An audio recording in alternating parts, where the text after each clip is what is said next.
So my name is Donovan Jones. I'm from Dallas, Texas, and I lived in Dallas, Texas my whole life. I love Dallas. It's the best city in the world to me, even though I haven't been in many places. I was scared to go to high school because the high school is that world that you never know about when you're a kid, right?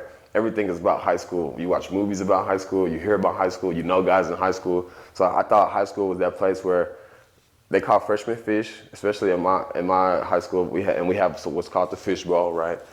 And I thought, like, freshmen was getting shoved into lockers, getting bullied. You know what I'm saying?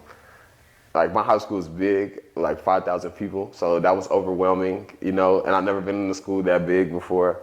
You meet in Duncanville is a school that's like people come from all over the city to go there. I remember my first day. I was so scared to go to school. And then when I went to school, I started seeing everybody that I knew, you know what I'm saying? Then it was like, oh, this is not that bad. Like, I believe I met Lamar the second semester of sophomore year, which would be 2017. And presentation is everything.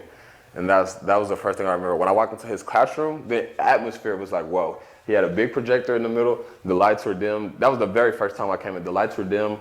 And I was seeing all these posters against the wall, like student art, his art, personal art, rock bands and stuff. And he had the stairs, the little ramp into another room, which would be like the t-shirt printing and production room and stuff like that. So no other classroom has that. And I was just like, wow, like this is something. Like, I try to tell them that Duncanville High School ends when they walk through that threshold of that door. And this is something different here. My name's Jay Lamar. I teach graphic design at Duncanville High School. It's my 10th year to teach here. I used to be a church camp counselor when I was these kids' age, working with third, fourth, and fifth graders. And by the time I was in college, I was counseling high school students, and basically just have always been mentoring kids. And so I've always said that I think my job as a teacher doesn't end when they graduate and walk across the stage. It continues. And this is a manifestation of that. I value him as a student and him being my teacher, but him putting himself in my shoes to understand, like, nothing's new under the sun, like I've been there before, you know what I'm saying? Which most teachers kind of like, I'm the teacher, you the student, I'm the adult, you the child, you do what I say, and I don't have any flaws because I'm in control and I'm in charge. He's not like that. There's the relatability, and there's the, like, that master-pupil relationship. Like, I looked at Lamar like, bro, like you one of the best graphics. I need to know everything that you know. I could tell, like his whole mantra of seeking all knowledge, like he was constantly seeking and searching. And I'm the same way. I'm an Aquarius. I'm a seeker. I search. I want the truth. I want to find the answer to things, and I want to keep evolving. A rolling stone grows no moss, that type of stuff, And so I could see that in him, and a fire in his spirit. And so that, I think that's, that's the connectivity there. There were things he and I discussed that inspired me and pushed me on to greater creative heights. And that was one thing that Donovan and I did with each other, is that we would banter back and forth and like get each other excited about what we were each doing respectively with our own endeavors. It was good to find a comrade in those types of arenas that he could understand. We're from two totally different generations, two totally different backgrounds, but relating on the same topics. It was a special thing. I remember that he had talent. I tell students a lot that I'm looking for kids that have it, capital IT, inherent talent. And Donovan has it, he's an incredibly talented person. I could tell that he was going to be the type of person that could harness it and put it to some sort of good use. And he did. In his time here, he's got, a wealth of work that, and a great portfolio of work that, rivals some of the better students that I've had come through here. There's a way to get the grade, and then there's a way to do something that looks amazing. And so he would always reach for amazing, and try to find ways to get those, projects that he was working on up to the next level. We did the skull project where you got, like, it's a Photoshop project where you gotta where you gotta incorporate the skull into a design with Photoshop and stuff like that. And the reason why I like this project, because what I did was I did like Chief Keef, and this is where I tried to incorporate my creativity in other ways besides just what the project asked for, you know, which was incorporating the skull and fading it in and shading it the right way. Like I made his shirt made of, I had used a pen tool to make his shirt made of water, like made of waves and stuff like that, where his chains was just peeking through. So it's like his shirt's made of water. He got water diamonds on his neck, you know what I'm saying? Got the skull on his face, and like the smoke in the background and stuff like that. Like I just went all in. Packaging mock-up project was something I take pride in because my stuff was hard. Like I did something that nobody else ever did. Everybody wanted to do bottle designs, so I created a book cover for this book called First Time Leader by George Brant. Even that was like a subliminal message. Like the book was called The First Time Leader. I was reading it at the time. I wanted to be a first-time leader with this design project. So I recreated the book cover because I had like spilled water on it or whatever, and they got like mold and stuff on it. So the mock-up project was one of my favorites. We did the magazine project.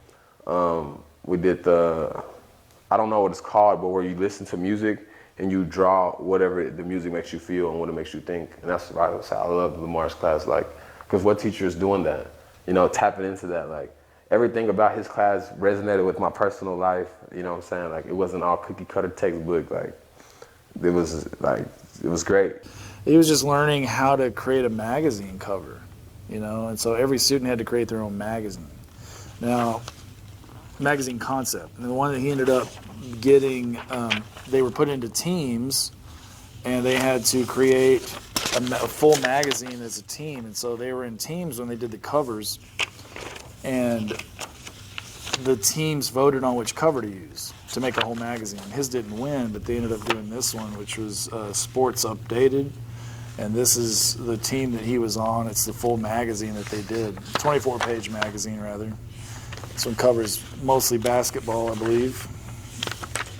It's got some football in it, some other stuff. As far as like his time in Skills USA, you know, he was really into like helping his teammates, you know, and not focusing on his own project. You know, he was focused on the crew, you know, and bringing everybody up. And he's always been that way. Whatever he's involved in, if it was his music stuff or it was graphic design or it was the niche of graphic design doing Skills USA, you could tell he was always trying to bring everybody up together, you know, and so that was the kind of thing that I respected the most about him. The way that it's structured is that there's different types of competitions, right? There's leadership competitions, there's live skill competitions, and then there are job exhibit projects. Those are just projects that you do here at school. You put all your documentation of what you did, your process, screenshots, pictures, examples, the process. It's in a binder. And it gets set on a table with the project, and then judges judge it without you being involved. He did a live skill competition, which was advertising design, where you show up, they give you a prompt, a set of instructions, and then you have 6 hours to design it and save your files, and then a judge judges it later, and then you find out at the awards if you won. And then the leadership competitions are ones where you have to give a speech. And that's what he did this day, where he's wearing the jacket in these photos. He did an entrepreneurship project where he had started a skateboard company, and he worked on that and presented it and did all three of those. He's proud in these photos, you know. He did a good job. I was proud of him for doing it. It was good. I appreciate Lamar helping me out, like, to do that, because remember, like I said, like I started getting closer to graphic design to stay away from like my friend circle that I had at the time, because they didn't care about school, they didn't want to go to school, and I don't want to be with them because I realized like being with y'all is helping me slack off, and I have a purpose now. You know what I'm saying? Like, this is something I really want to do. We used to do client work for Lamar too, like real world client work as far as for a grade for Lamar in his class. Like, that just showed me that this possibilities are endless. You know what I'm saying? Like I can do this for anybody, not just music or, you know, entertainment focused people. People have welding companies. I did the logo for Proform for a grade. So this is the screen printing shop. This is where Donovan made some of his shirts and clothing items. This is one of the shirts that Donovan made for Mr. No Face. It was like I think it was also part of one of his skateboard company projects, but this was a contest where students had to design a line of 5 t-shirts. This was one of his, and Donovan's was one of the ones that won, and so we were able to make screens of it, kind of like these screens, and everyone in the class got to screen print their own copy of his shirt. This is the one that Donovan made for me personally, so I still keep it, still wear it. Right now we're working on a project that's based around street art, okay? And so if you see the stuff out on the table or there's a printout here, and I show them, documentary footage about street artists and show examples, and we talk about it, and they have to pick a social cause for awareness, whether that be sex, drugs, gender equality, border issues, homelessness. The list goes on and on and on. Save the bees, sea life preservation. Like, there's tons of things like that. We're trying to dig deep on these issues and think about them, and how do we manifest our thoughts into graphics that would generate awareness from the people that might see it, should this be something that were to be spray painted out on the street. Lamar gave a lecture saying that there's somebody out there, right? One day, the whole point of the project was to make stencils, Like, that's part of graphic design as well, making stencils. People get paid to make stencils, and that's all they do, is make stencils. So he said there's somebody out there partying it up one last time, They're getting high one last time. They're doing all kind of, provocative things one last time before they decide that they're gonna wake up and they're gonna off themselves, right? And he said that person that's out there partying might fall asleep on the street and wake up and see your graphic design, your graffiti, and be, inspired to change their life, And I was like, wow. Like, him giving that lecture, it like, every time I talk about it, it makes me like want to cry, like, because when he was giving the lecture, I was feeling it. For whatever I was going through at the time, I was feeling like, dang, a decision like that, like, you already had it in your mind that I don't want to be here no more. And somebody's artwork can change your life like this and make you feel like I have meaning, I have life. Somebody hears me out there, somebody sees me out there, When he gave that lesson and stuff like that, it made me realize, like, hey, this is bigger than me. I don't graphic design just so I could benefit from it. I do this because I love art and I'm an artist. I'm inspired by other people's art. Why should I only make art that inspires me? I realized my life's passion is through graphic design. It's not necessarily through the music. That's just a hobby now. My job is to create art. And I have a whatever it's called, like a mission statement about my life's purpose, which is, my life's passion or purpose is to create designs that inspire, promote action, and increase positive performance. And I actually have that in my cell right by my bed. I look at it every morning because I never want to lose sight of that. Like, I'm not doing this for me anymore. I'm doing this for everybody else. And that's where I came up with Kids Like Me Change the World. Because it's kids that's like me, that want to make a difference, that even if they didn't have the power, they know how to harness the right skills and tools and apply that to change the world and make a difference in somebody else's life. As long as you can change one person, you can change billions of people, and I firmly believe in that. So I graduated high school and went to college. I went to community college at Northlake and Irving, and I chose Northlake and Irving because it was the 2 community college schools with the best graphic design programs, and it was the furthest away from people that I knew. So mind you, I said I never thought I could go to college, and I don't know why I counted myself out so early, I just felt like it wasn't realistic for me. Not because I had ambitions to be a rapper or nothing else. It was one of those things where I just told myself, you gotta be real. You think you're going to a university? And then the Dallas County Promise came about, and they gave me an opportunity to go to college for free. So I was like, I'm willing to take the opportunity because it's gonna help me better myself. Every single time I went to the graphic design hallway, nobody would be there. The doors would be locked. There was no graphic design kids around. And like most kids that I came across was like, oh, well, I'm going to school here for business management, this, that, and the third. And I was just like, bro, why is there no kids that's like me? I'm seeing all this art and all this graphic design, work on the walls and the hallways and stuff like that. But I never came across the graphic design crowd. So that discouraged me too, because like I'm going almost hour, 2 hours out to go to school here.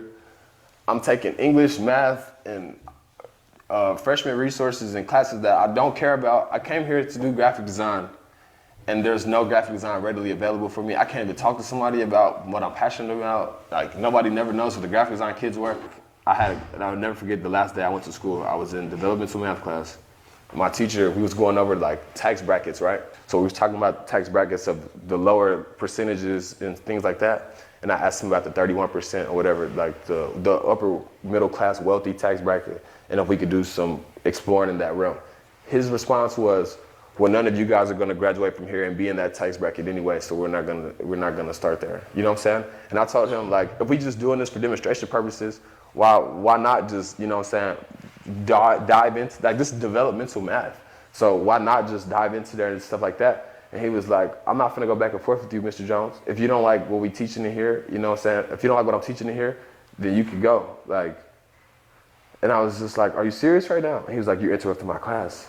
And I sat there and I was so heated. I was just like, I grabbed my stuff and I left. And I never went back to college ever again.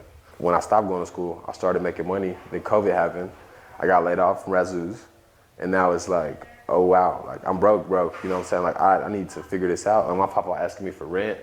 I'm in his crib eating like peanut butter and jelly every day because I don't got no money. We don't got groceries at Papa's house, you know what I'm saying? Everybody like take care of themselves, you know what I'm saying? Like, so that's how I came into 2020. And I got put at my grandfather's house, not paying rent, you know, not working. Cause, you know, COVID, I couldn't have no job, so I don't have no way to pay rent.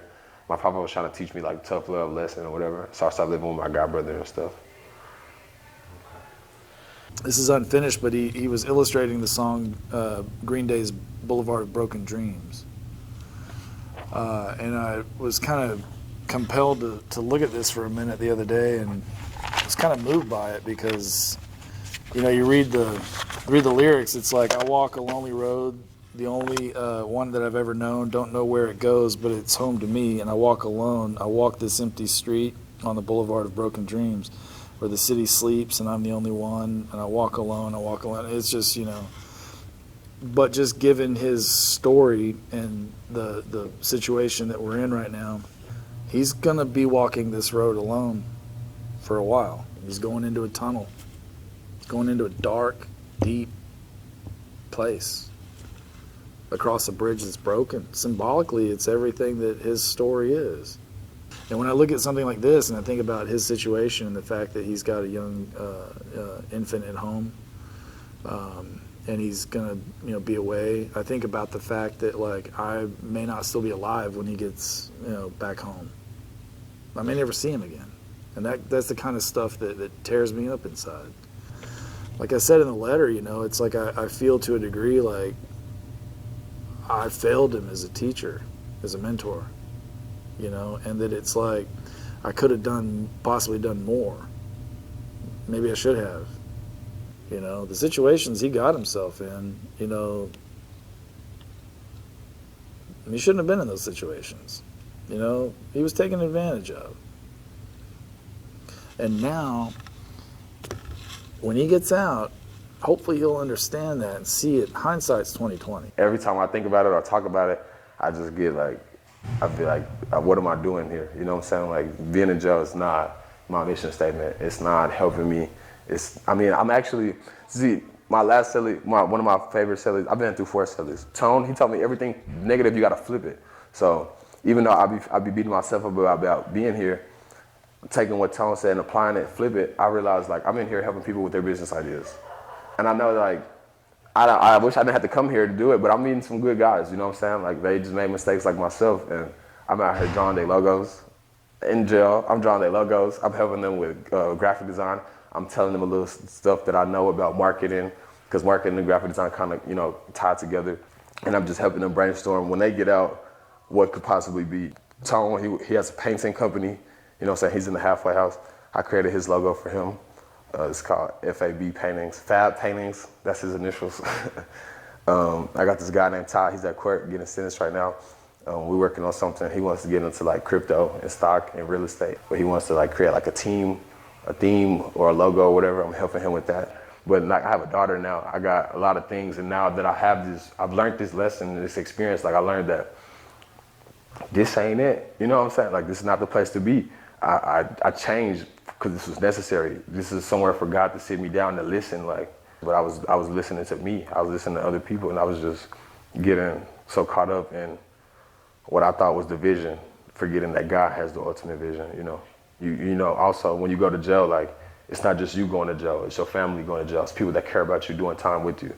And it's not easy on nobody, you know what I'm saying? And when you're in jail, there's no telling what could happen, you know what I'm saying? You can get hurt just from somebody else having a bad day. It's an uncontrolled environment where, you know, the people that love you and they used to just pick up the phone and call you and check on you is now having to worry, like, are you making it through the day? You get what I'm saying? Like, so I learned that as well. Like, this is not the place to be. It's not the place to grow. Everybody that I met good in my pod, I could have met them through a different means. I didn't have to meet them in here, but we here to learn these lessons so that we can never come back. And so we can tell the next young man or the next young woman, like, how not to come here. When I'm in prison, I hope I can graphic design or whatever. I mean, I'm not exactly sure what resources. You hear a lot of like myths about the feds and what resources they really have, but as far as what I've been Googling, I couldn't find nothing that's gonna help me out. So I'm getting myself ready for if I ever go to, not ever, but if I go to prison for any considerable amount of time, like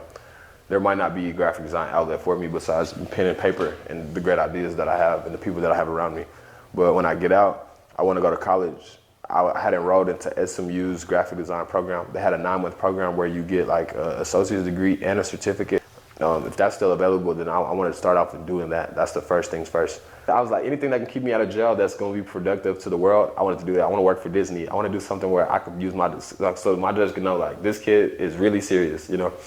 But like that's all cartoon feel, stuff like that. Like, I wanted to make something that instantly makes a difference in people's lives. So I definitely want to get into the architecture, and I want to start like building stuff like that, and also keeping my, you know, my digitalized work on the side. You know, I want to keep doing logos, keep doing everything that I've done in Lamar's class. I want to do it on a grand scale. I want to see my graphic design work in New York one day on, like, you know, that little big screen. You know, like everybody has those screens and they always want to go and take pictures with it. Like, I want to create something.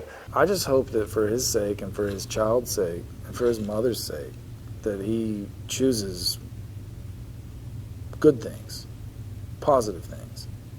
And I hope I'm around to see it. You know, to see the fruition of all this.